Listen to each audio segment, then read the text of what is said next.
విశాఖలో ప్రసిద్ధి చెందిన శ్రీ ఆంజనేయ స్వామివారి దేవస్థానం చైర్మన్గా ప్రమాణ స్వీకారం చేసిన దాడి రామలక్ష్మి ఆలయ అభివృద్ధిపై చొరవ చూపిస్తున్నారు.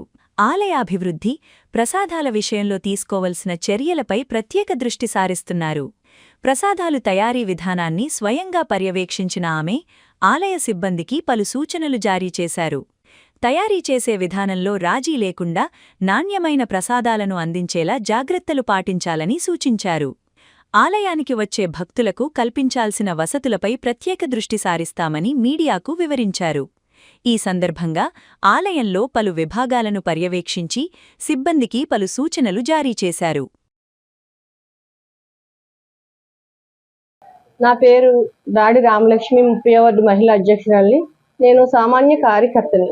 నన్ను గుర్తించి నాకు ఇంత పెద్ద పదవి నాకు ఇచ్చినందుకు ధన్యవాదాలు తెలుపుకుంటున్నాను. మా పార్టీ ఇన్ఛార్జి వర్యులకి, అలాగే మా అధ్యక్షులు నారా చంద్రబాబు నాయుడు గారికి, లోకేష్ గారికి, కూటమి ప్రభుత్వానికి, పవన్ కళ్యాణ్ గారికి, అందరికీ కూడా నేను కృతజ్ఞతలు తెలుపుకుంటున్నాను.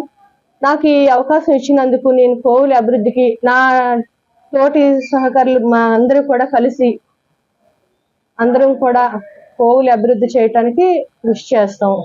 మా వంతు సహకారం మేము అందిస్తాం గుడికి. అలాగే మన లోకల్ ఎమ్మెల్యే వంశీకృష్ణ గారు కూడా మాకు సహకరిస్తున్నారు. ఆయన కూడా మాకు ఇచ్చేసి కోవిల్ అభివృద్ధి చేయడానికి మా వంతు మేము అన్ని విధాలుగా కూడా మేము చేయాలనుకుంటున్నాం.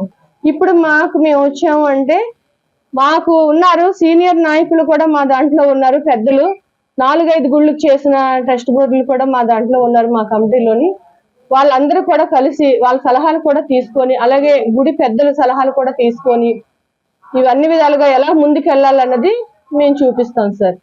రేపు హనుమాన్ జయంతి మంగళవారం నాడు ఉంది కాబట్టి హనుమాన్ జయంతి కోసం మేమందరం కలిసి ఒక దీనిగా చేస్తామని అనుకుంటున్నాం. ఇప్పుడు వచ్చేది కొత్త కదా, ఇప్పుడు చూసి కూడా అలాంటివి కూడా జరగనివ్వకన్నా ఇప్పుడు మేము చూసుకుంటాం అవన్నీ కూడా.